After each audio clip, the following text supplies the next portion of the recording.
Welcome in, everyone, to the First Call podcast. Usually I say TGIF to start, but on Friday the 13th, we need to double TGIF. Hope for good vibes. Jeff Siegel, Jeremy Plonk from BET and Xpressbet. We do this podcast each and every Friday to handicap stakes races for the coming weekend. We want to give a special shout out and welcome to our viewers at VSiN.com, taking the First Call podcast now each and every week. So welcome into our VSiN listeners and viewers, and our traditional podcast audio listeners been with us since the very beginning. And of course, our video on YouTube, X, and other channels as well. So welcome in, everybody, to the show, and welcome in, Jeff Siegel. How you doing, buddy? Good. Looking forward to a good week of racing, specifically at Woodbine, where there are a number of critical grade 1, grade 2, grade 3 type races. Good gambling races in all. No real odds-on heavy favorites to lean on, which is good. And this weekend, we'll find out more about which of the Canadian horses are going to be headed to the Breeders' Cup, and a number of them I'm sure will. So we're looking forward to that. Good racing around the country, but all eyes at Woodbine in Canada. Yeah, and you talked to Breeders' Cup. We've got the Breeders' Cup Turf winner, Auguste Rodin, running this weekend as well. He's going in the Irish Champion Stakes. Big weekend in Ireland. So international intrigue from north of the border in Canada and across the pond to the UK as well. For the benefit of those of you on our audio channels, we'll run down the 8 stakes races that Jeff and I will handicap over the next 30, 40 minutes or so. We're going to start off at Laurel Park with the all-along stakes, 3 stakes on the program Saturday at Laurel Park. At Gulfstream Park, we'll talk about the Hallandale Beach for 2-year-olds going a mile. Belmont at the Big A's got the 3-year-old fillies on the turf in the spotlight. Jockey Club Oaks Invitational in that one. And at Woodbine, as Jeff mentioned, it's the big day. The Woodbine Mile card also includes 4 undercard stakes of major repute, several grade 1s, in addition to the E.P. Taylor that I can't wait for, the Natalma race 5, the Ontario Matron in the 6th. Later in the card, we'll get to the E.P. Taylor, the Summer Stakes for the 2-year-old colts, and then the Woodbine Mile, the big feature race. If you're a handicapping tournament player, Xpressbet.com, always your place to be. $40 feeder tournament today, Friday at Los Alamitos. We're looking for players to get into that big California Crown Betting Championship later in the year. Also feeders at Los Al on Saturday and Sunday this week. But the big handicapping tournament on the slate is the $1,000 fee for the Woodbine Mile Challenge. Big money tournament there on Saturday. Go to expressbet.com/tournaments to get involved and to check out all the details and information for those. So it is a big weekend we had talked about. We will get to Woodbine in a moment, Jeff, but first we start at Laurel Park on Saturday. Our first stakes race that we'll handicap is the all-along stakes, named for maybe the best horse never to win a Breeders' Cup race. She was so good in 1983. Horse of the Year in the United States, the first female to win Horse of the Year in the United States since they started giving the Horse of the Year award. But the Breeders' Cup was not till 1984, and she was 5 in 84 and just missed when running second in it. But the all-along stakes should be a turf route. It is. It's a 1 1/8 at Laurel Park. And you say, why are they running this race at Laurel? She won the DC International at Laurel Park during that dream run in 1983 that also included the Arc de Triomphe. So a great mare. I love this race, and I loved her as a kid growing up. She was a top-class race mare. She ran out in California, too, so she was all over the place. I remember her well, and it's good that they got this right. I was afraid they might make it a dirt sprint for older horses. Sounds preposterous, but there are races like that around the country. What are they thinking? I'm thinking that no-show Sammy Joe is going to win this one, the English-bred filly. She's what I like to call a progressive filly, which is to say that she's only had 4 starts, and every race she's run on numbers, she's run faster. And most recently, she won a good allowance race very impressively. Now, she's not the favorite in this race. That honor goes to the German-bred Atomic Blonde, who is faster on speed figures, not by much, but she's obviously much more experienced. She's had 22 starts. She's fairly consistent. She doesn't win that often, but she usually runs to her fig. And if she runs to her best numbers in this race, she's going to be tough to beat. But I'm thinking that no-show Sammy Joe, trained by Graham Motion, the English-bred filly, I think she's got more upside. Now she's going to have to produce another forward move. Not by much, but I think she's got it in her. She's got good tactical speed, more so than Atomic Blonde. Good inside draw. She's going to save ground, sit behind the leaders. At 9 furlongs, she should get up in time. She's never been this far, but her style suggests that she will handle extra ground.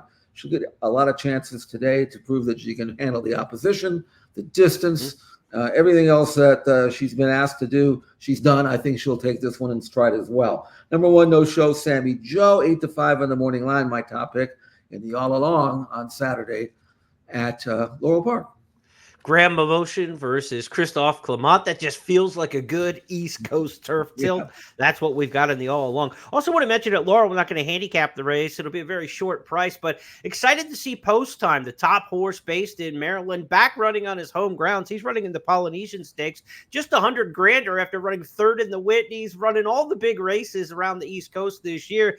He should just get an easy tune-up win in there for Brittany Russell, but excited to see Post Time running back over his local track, and I'm sure the local fans will be excited to see him. That's the Polynesian Stakes coming up on Saturday at Laurel Park. And he's ticketed for the Breeders' Cup, assuming he runs and wins as expected. I would imagine the mile would be a race for him, mile. But this is a good prep for him. And if he performs up to expectations, he'll take his act to Del Mar. Let's switch gears now from Laurel Park. We go down the eastern seaboard to Gulfstream, Hallandale Beach, Florida. They're going to run the Hallandale Beach Stakes, 1 mile for 2-year-old fillies here. This is an interesting race in that it's open company. Last week at Gulfstream Park, we saw the Florida Sire Stakes series kick off, and those are the Florida bred runners. These are open company fillies, potential Breeders' Cup juvenile fillies types, stretching out to the 1-turn mile at Gulfstream Park. It'll be interesting to see how this one shakes out. The 7-5 morning line favorite, Safi Joseph, trained Andrea. As someone been married to Andrea for 24 years, I've got to tell you, this is my favorite horse in training right now. I've got to say that. But she's undefeated filly. She won her first race by 6.5 lengths. And Safi Joseph, Jeff, all he's done is win 33% at Gulfstream since August 1st. I think he's hot. Yeah, he's hot. Here's another situation where this could produce a Breeders' Cup starter. Andrea is a daughter of 1,000 words, a young stallion who went to stud, not that highly regarded, but this filly brought 105,000 in a 2-year-old training sale at Ocala in April. So she obviously has always been well regarded, obviously previewed well.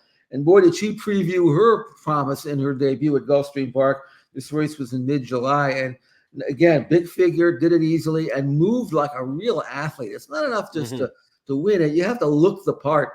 And I thought Andrea did so. And now she's back in this race, the Hallandale Beach, 1-turn mile. I think that'll be right up her alley. And if she can, maybe win this race as a 2-year-old filly, you never know. I mean, Safi's always been game. You know that. So we'll see how she performs. I expect her to win. The question is, what kind of price you're going to get? Probably not much, but her debut was visually very pleasing. Reach the top of the stretch, inside a 1/4 mile from the wire, and Andrea, nursed on the top end by Jaramillo, turns first with something in reserve and turning back the challenge of Neodera. Vuelo Paloma swung to the center by Ferrer to try to get a rally together with an 1/8 mile to go. Andrea has the lead, and she's not for catching. Andrea, the daughter of 1,000 words, is kicking clear with authority. It's Andrea in front. Andrea wins by 5 in the end. Good battle here for second, very close indeed. If you're looking at a horse like this coming out of the 5.5, stretching out to the mile, if she opens up again, they'll probably look at some gassed horses chasing her. Look for a closer to get the second money in here. A horse who can finish from off the pace, maybe a horse with a longer pedigree. This mile race is going to stretch the stamina of some of these 2-year-olds who just aren't up to the test. You get a horse like Miss Marinelle, the one who's coming out of a 2-turn race. It was 7.5 furlongs on the turf. That's 2 turns. So shortening back the trip here to 1 turn, that could be a big deal for the stamina, even though the surface switch here. I give Miss Marinelle a big chance to run second in this spot behind Andrea, though. I'm absolutely not picking against Andrea ever. That's not going to happen for me. Let's go to Belmont at the Big A on Saturday. Opening day at the Aqueduct meet today on Friday. They've got the Winter Memory Stakes on the Friday card. Saturday will be the first graded stakes of the meet, the Grade 3 Jockey Club Oaks Invitational. This is the 5th running of this race over the past couple of years. It's been Charlie Appleby, Chad Brown, what you'd expect. Brown's won this race a couple times, 2 of the last 3 years. But interestingly, there are no Chad Brown horses in this 3-year-old filly stakes race in New York. Jeff, I've noticed this year. Chad is not loaded in the division, in that filly and mare turf or even 3-year-old filly turf division like he has in the past. And I'm almost starting to wonder if at this point in his career, he's looking to kind of refocus things a little bit and maybe focus more on the Triple Crown races. He seems to have more horses in recent years who have been knocking on the door in the Triple Crown. And barns kind of over time do evolve. You remember Bobby Frankel for years, one of the top claiming trainers in the game, always good with the distaffers on the turf. Of course, he was the mentor to Chad Brown. But later in his career, and you got into the 2000s, the Bobby Frankel, the 70s, the 80s, and the 90s suddenly had horses like in the classic division of the Breeders' Cup and Triple Crown horses like Empire Maker. I'm wondering if there's not a resurface or a refocus among the Chad Brown barn to fill his stable with a little bit different kind of horses. It's a good assumption to make. You're right. I think I wouldn't say he's caught the Triple Crown fever, but he looks like he'd rather train those kinds of horses and develop them than take over these Europeans and have them run on top of each other all the time. I mean, it's good to do that, but I think he's now past the part of his career where he's looking about purse money, and I think he's rather participate in the top end, races for the older horses as well. So you may be right. I have not been overwhelmed with any of the North American based long distance turf horses. We saw Didia run out here, and she's supposed to be one of the better ones, and she got beat out here on a very modest race. They kind of take turns. So I'm looking for some newcomers. This is, of course, the Oaks for 3-year-old fillies, and that too has been kind of a modest division. Lady Mary is a German bred, and while she wasn't winning over there, she was running in very good races, group races, consistently in the money. She's still eligible to non-winners of 2. So she's not exactly one of the ones over there, but she might be good enough to win here based on her form. She's running some big fields. She just was a decent third of 15 last time out in the German Oaks. That was in early August. So she arrives dead fit and ready. And I think she's good enough to win this race based on what I can evaluate the German form. Among the others, they just look like they're kind of like the same. I'm looking at them. Beautiful Love, the Irish bred, was okay over there, nothing great. She was a little bit disappointing in her U.S. debut. Might appreciate this longer trip. In fact, that's another thing. This is a mile and 3/8, and most of these haven't tried it. A few of them have. Justin Hyde has won at this distance, but she's, again, eligible to non-winners of 2. So I don't know. I'm going to go with the German bred Lady Mary here, and I think she's probably as good as any. What's interesting, the horse who won the Saratoga Oaks, who you think would be like right in line to run back in this race, the Jockey Club Oaks at the Aqueduct meet, that was Cinderella's Dream. She's going to go to the EP Taylor, and we'll talk to her about her a little bit later. So you're kind of getting in a division that's not that deep to start with. You're not even getting the best of that division in this particular spot. So the Jockey Club Oaks Invitational's got a nice $350,000 purse. It might be one that could be picked off by that German-bred Lady Mary, first time here in the U.S. We now head to Woodbine for the remainder of the podcast, where we're going to handicap 5 stakes races in Greater Toronto on Woodbine Mile Day. Start things off with the Natalma in race number 5. We've got the Ontario Matron, the EP Taylor, and the Summer and Woodbine Mile to discuss in succession.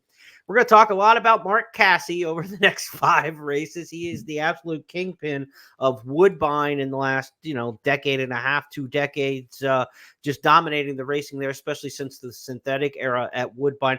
But on turf, this is the Johnny Walker Natalma Grade 1 $500,000 race number 5. It's a race Mark Casse has won no less than 7 times, and he has 8. Count them, 8. I said 8 horses in this race in the Natalma Stakes. Jeff, is it one of the Casses or one of the other fringe players? Well, for me, it's one of the Casses if she runs, because Winterberry is not only in this race, she's in the Colt equivalent later on in the summer. I don't know which race she's going to run, and she's 10-1 in the morning line in both races, and Patrick Husbands is named to ride her in both races.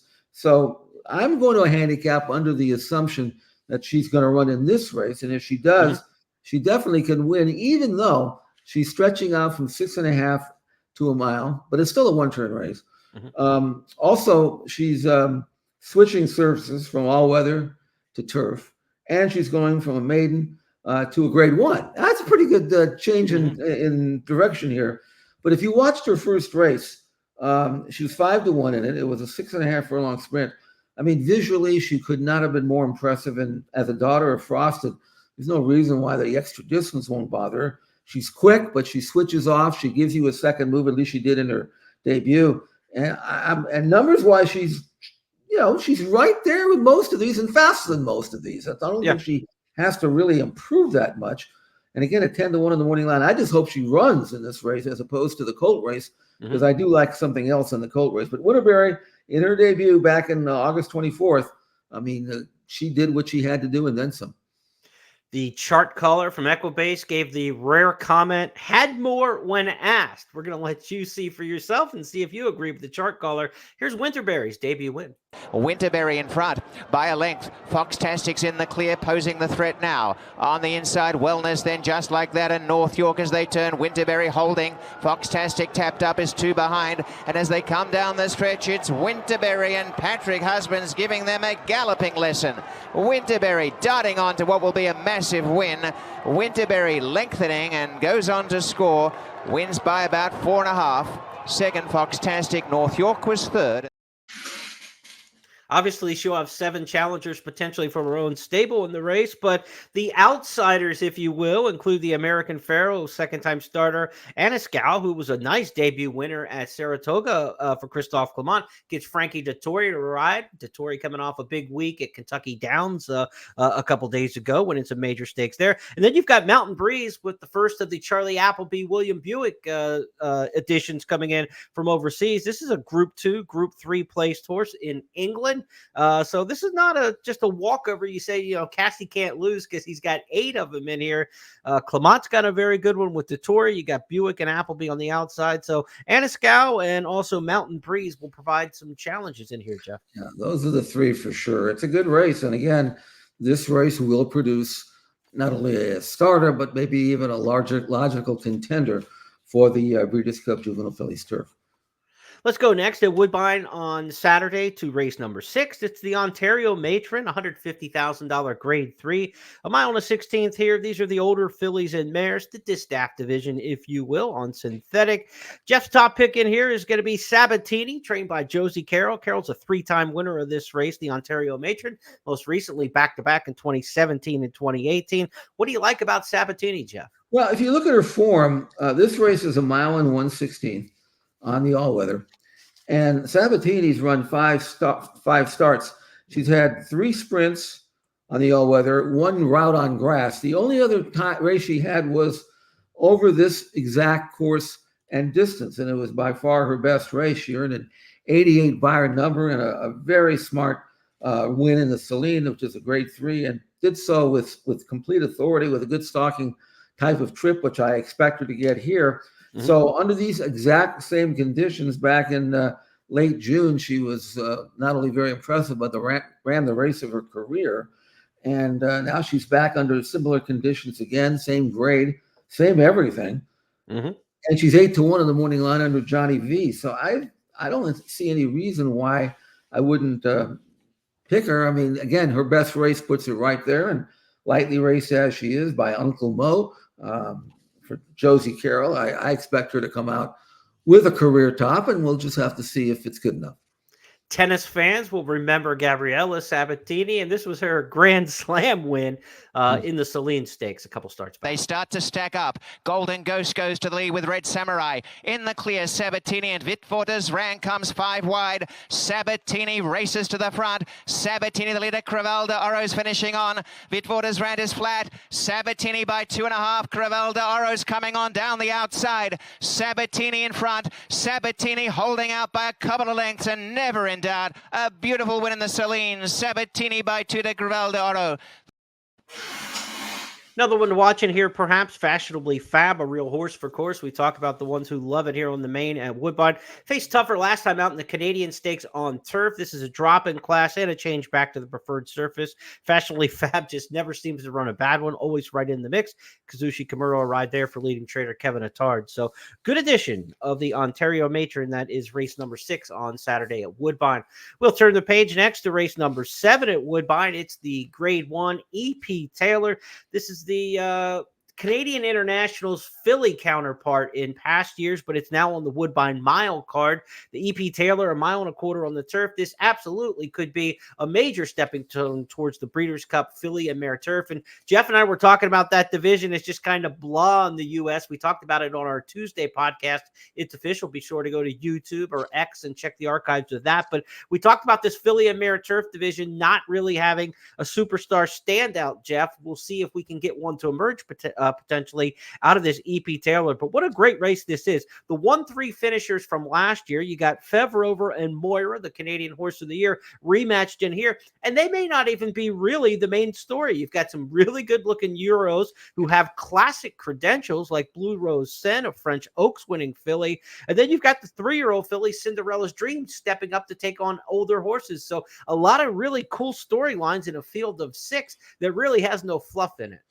No, the horses you mentioned are all capable of winning a race like this. Fev Rover's three wins over the course. She's second choice behind Moira, who obviously has her history at Woodbine. And not only that, but 3 triple-digit buyer numbers in her last 5 starts. Fev Rover's never earned a triple-digit buyer number. So, but they've taken turns, and so they're kind of like the same horse. Yeah, they you got the European Invaders, and then you have the horse that I like. I always kind of default to Charlie Appleby and William Buick if I'm in a pinch. And Cinderella's Dream, all she's done is win 2 graded stakes winners, straight races since arriving here from England. She won the Belmont Park Oaks, and then a race at Saratoga, the Saratoga Oaks Invitational, and she's. Now, she's going to go 1.25 miles, and she's been 1 mile and 3/16. That's not going to be an issue. She's got great tactical speed. She really can turn it on in the final furlong. She's 3 years old. She's also racing with Lasix for the first time, whatever that's worth. I mean, look at her form. She's won 6 out of 7. I mean, she's hard to fault. So I like her to win, but she'd better bring her A game. And on pure numbers, she's really not fast enough to beat Fev Rover or Moira. But again, a 3-year-old developing, I don't think we've seen her best, and I think she'll find a way to win. So Cinderella's Dream for me to win a very strong edition of the EP Taylor. And again, another race that could easily impact the Breeders' Cup race for the older fillies and mares, the grass race. And this race is 1.25 miles. That easily translates to 1 mile and 3/8 at Del Mar. You've got 2 3-year-olds in this race. You mentioned one of them, Cinderella's Dream. The other, Blush, who's won 3 in a row, coming out of France. Those 3-year-olds get a 4-pound weight allowance to take on the older horses in this race. That could be significant over the course of 1.25 miles. Let's go back to Cinderella's Dream and her win in the Saratoga Oaks Invitational, her second straight in the U.S. And Marissa's Cinderella's Dream cut loose, confidently ridden to in the center of the course, and here she comes. Cinderella's Dream has to get to Kathy and Marissa. Kathy and Marissa short lead. Cinderella's Dream alongside, just being nudged along. Too much class. Cinderella's Dream, a stroll in the park, winning the Fasig-Tipton Saratoga Oaks Invitational. Kathy and Marissa. A lot of elbows there from William Buick, right? Never had to raise the stick, just kind of with the elbows and working her. I thought that was a very handy victory and an impressive one at that. Again, we've got the top filly and mare turf runners in North America and some shippers from abroad in this particular spot, and no Chad Brown in a field of 6. So, just something that's different this year. And it's been that way all the way back to like those races at Tampa Bay Downs in the spring where you usually are loaded up with horses in the filly and mare turf division. It just hasn't seemed like Chad's had that kind of string to run out this year. Do want to mention a little bit about Blue Rose Sen in this particular spot. Look, this is just an absolutely star mare from Philly, from France a year ago, but she has not been the same in 2024. She's 0 for 4 this year. Last year, she won the Prix de l'Opera, which is the race before the Arc de Triomphe, basically the Arc for the fillies, and she won the French Oaks earlier in the year. But she's been transferred. Her connections transferred her and the horse we'll talk about a little bit later in the Woodbine Oaks to Italian trainer Maurizio Garneri. So Christopher Head had this horse and the other horse that we're going to talk about later for the Woodbine Mile. in Fine Fettle last year, neither has responded whatsoever under the Garneri training. So it'll be curious to see what Blue Rose Sen has to offer here. This is obviously a drop in class to what she's been running, the Prince of Wales, the Pre Rothschild. She's been in some of the biggest races in the world, but she hasn't been the same horse this year, Jeff. She has not hit the board in 4 starts, which is hard to believe for a filly who's good enough to win the Prix de l'Opera last year at Longchamps on Arc Day. And after that, she's just not been the same. And, it's not uncommon to see a 2-year-old not train on next year for a filly. But usually if you're a really top 3-year-old filly, you'll carry it over. But she has not. I mean, she hasn't been beaten badly. I mean, she only got beat 3/4 of a length in her most recent start. She was 4th that day, but there was only 5 in the field, So, I mean, I don't know. I'm as a gambler, I'm going to take a stand against her. And if she bounces back and beats me, then she beats me. But I'd rather go on something that I know is in form right now. And for me, Cinderella's Dream is in form. So I'm going to go with her. The way Big Rock's form looks in the Woodbine Mile, that's the horse I was trying to get the name off the top of my head, but I looked up while you were talking. Big Rock's got almost similar form. Fabulous last year and just hasn't done it for the Garneri barn. So we'll see how it shakes out. To the 9th race we go next at Woodbine. It's the Summer Stakes, $500,000 grade 1 here. These are 2-year-old colts and geldings on the turf going a mile. This race, certainly a major prep, a winner you're in for the Breeders' Cup Juvenile Turf. We will see potentially 1 to 3 or 4 horses out of this race try to get into the Breeders' Cup. How they'll be accepted into the field, a lot of times will be based on how they perform in this race. They're going to probably need a 1-2 finish out of this race to make the field. So let's see how it shakes out. Big field in here, Jeff, and more Charlie Appleby, William Buick to talk about in here. Alcudra, the horse to beat, perhaps coming out of the Pat Ettery Stakes last time out. Appleby's won this race 2 of the last 3 years. Does he make it 3 out of 4? I think he does, and I'm looking at his time form ratings, which aren't buyer numbers, but they're numbers. And you talk about progressive. He's gone from a 57 time form rating, which was his debut. Somehow he managed to get beat that day. But since then, he's gone 65, 77, 79, most recently in the Pat Ettery Stakes at Ascot, over 7 furlongs, 91. So he's getting faster and better by the day. And his most recent win was very good. Now, he made the running that day and just ran everybody into the ground, but he's won from off the pace as well. So I like the versatility that he's shown. And again, how could you not like Appleby and William Buick? He's 3-1 in the morning line. Field's big. There's a lot of horses in here. You wouldn't want to take much less. But if I'm right about Winterberry, who was also in this race, but I picked her in the other race for fillies, she's not in at the pace scenario. Looks a lot softer for him. So I think Buick can probably pick his strategy and then go from there. I like Alcudra to win this race, and then he'll bring his act to California. If you're wondering why Mark Casse wouldn't run in here since he has 8 horses in the filly division, the Natama, he's got 7 in this one. So it's not like you could just say, well, he's got so many in the other. That's why he stuck this filly in against the boys. I think they were looking to see what the fields would look like and which one might be the better spots. Patrick Husband's named on both. So no real tip in the rider assignments in there either. Cassie's got 7 in here. He'll take on Charlie Appleby with Alcudra, though, who last time out in the Pat Ettery looked awfully sharp. Alcudra is joined by New Century. Chancellor waiting in behind, waiting for a little bit of a split and no hurry. Rab Havlin at this stage. Now he's going for a gap, perhaps between Brian and New Century, but there isn't one there. He's now got to switch to this side. Struggling a bit is Dividend, and Alcudra now beating off New Century. Alcudra from New Century. Chancellor's got ground to make up inside the final furlong. At least 3 lengths to make up, and Alcudra's not stopping. New Century rallying a bit in the closing stages, but it's Alcudra that stretches away from New Century. Chancellor only 3rd. New Century, the runner-up, is back in this race as well. He's kind of following Alcudra around the globe. This will be the 3rd time they've matched up. That runner, Alcudra, has won twice now against New Century, beat him by 5 1/4 at Lingfield in their debut in June, and then that 2 1/4 length victory last time out. Since then, New Century has gone on for Ocean Murphy and Andrew Balding to win a minor stakes race at Salisbury last time. So that franks the form of the winner last out. And those two, maybe they come back and run 1-2, Jeff, just switching to North America. Yeah, I mean, that's certainly possible. But these 1-turn mile races, they're fun to watch because they all kind of sort themselves out. And that long run in before they hit a turn, and they can find their spot. And then that long run in from the top of the stretch to the wire. It's a fairly run race, and you got to be good to win it.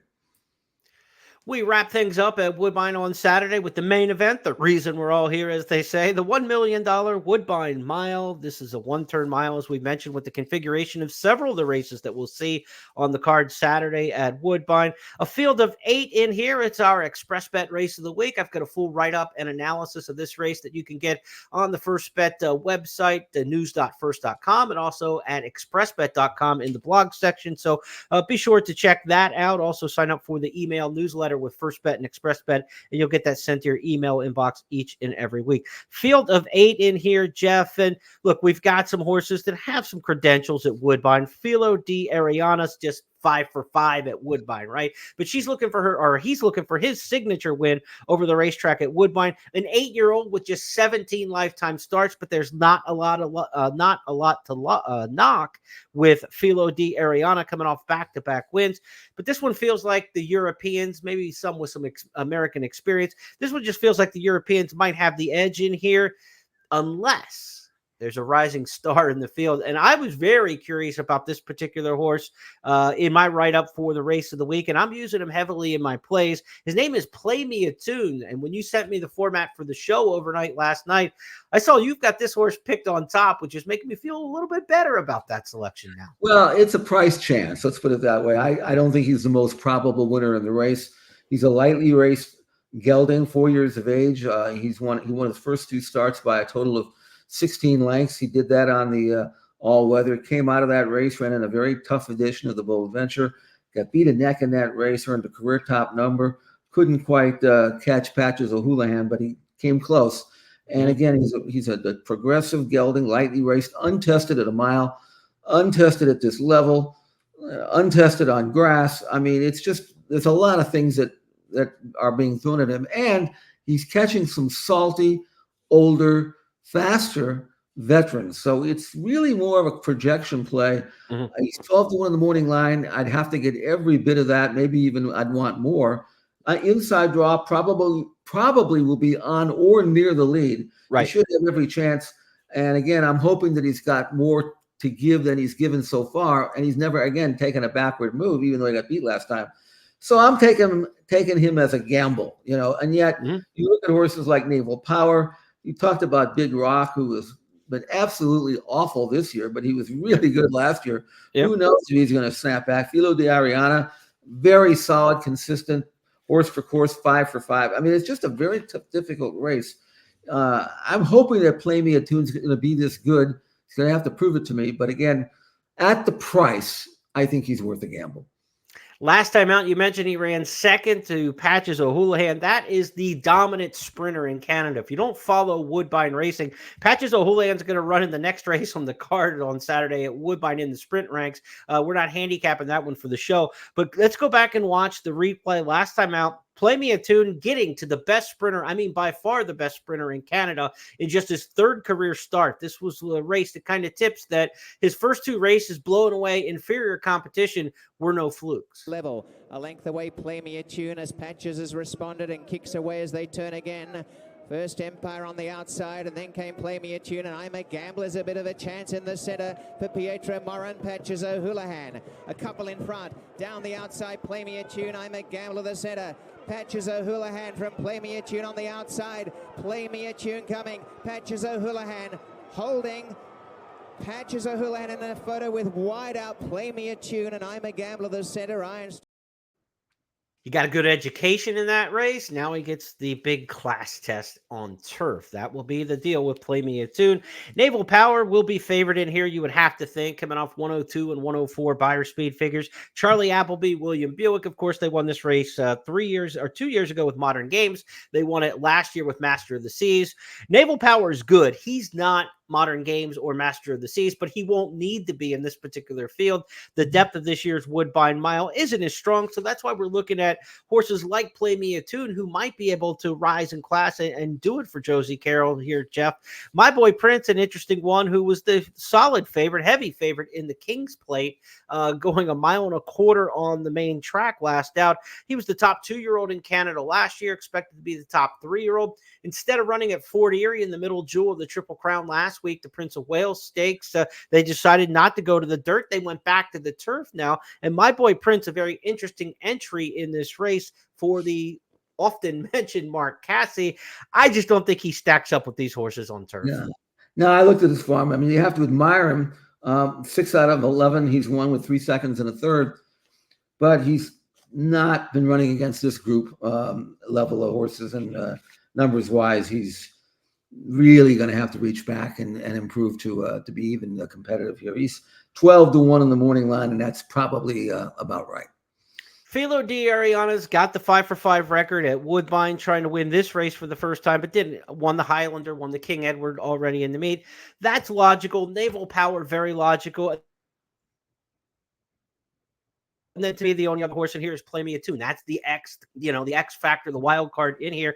It should be Naval Power, Filo Di Ariana as the solid favorites in here.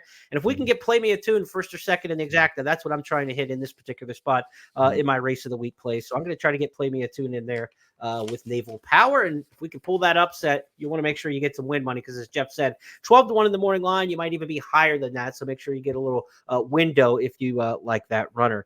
That's going to wrap up our handicapping for this week's show. Want to remind you that on Woodbine Saturday card, we've got a couple big major hit and splits for you at Xpressbet and FirstBet. If you play the races with FirstBet and Xpressbet from Woodbine on Saturday, there are 1.5 million first rewards points available in the early pick 5. So if you hit the early pick 5, you'll not only get your pari-mutuel winnings, but you'll share in 1.5 million first rewards points. They are redeemed for cash credits into your wagering account, into buying things in the pro shop, past performance information, data, all that sort of thing. So you want to play for those points for sure. And then another 1.5 million on the late pick 5 Saturday at Woodbine. So 3 million points in the first rewards up for grabs Saturday in the early and late pick 5s at Woodbine. Also, if you like to play the racing in Canada, it's a big weekend in Canada. Of course, not only just at Woodbine on Saturday, but on Western Canada at Hastings, it's British Columbia Derby Day on Saturday. We've got a 20% exacta winnings boost when you play the British Columbia Derby race with us at FirstBet and XpressBet. Hit the exacta, not only do you get your pari-mutuel winnings, but we'll juice it up with 20% of those winnings in addition put into your account in wagering credits. So a lot cooking this weekend, a lot north of the border, Jeff. And of course, overseas, as we mentioned, Auguste Rodin, winner of last year's Breeders' Cup Turf. He'll try to get back on the beam and get set for his return and title defense in the Breeders' Cup Turf and the Irish Champion Stakes on Saturday. This is a pretty fun weekend. I know we're past Saratoga, we're past Del Mar, but there's a lot cooking here. Oh, and again, these are critical preps. Auguste Rodin was supposed to come over this year and run on the dirt, if you remember. But the same stable has another horse in the race I think they like a little bit better, City of Troy. So I think if he comes out here, and I think the edge to that decision will go with the fact that he knows, or they know, he'll get firm ground. He loves firm ground. So wouldn't be surprised to see him win tomorrow and then pack his bags and come out here and try for a repeat in the Breeders' Cup Turf. So it's really crunch time. It really is. Every one of these races we talked about today could or likely will have Breeders' Cup implications. So we'll watch that, gamble on them, see if we can find some edges, some good prices, and it'll be that way up until the first weekend in November. We'll be back with you on Tuesday for the It's Official podcast, where each Tuesday Jeff and I review 5 hot topics in horse racing. But until now and then, have a great weekend, everybody. Good luck at the races, and we'll talk to you next week.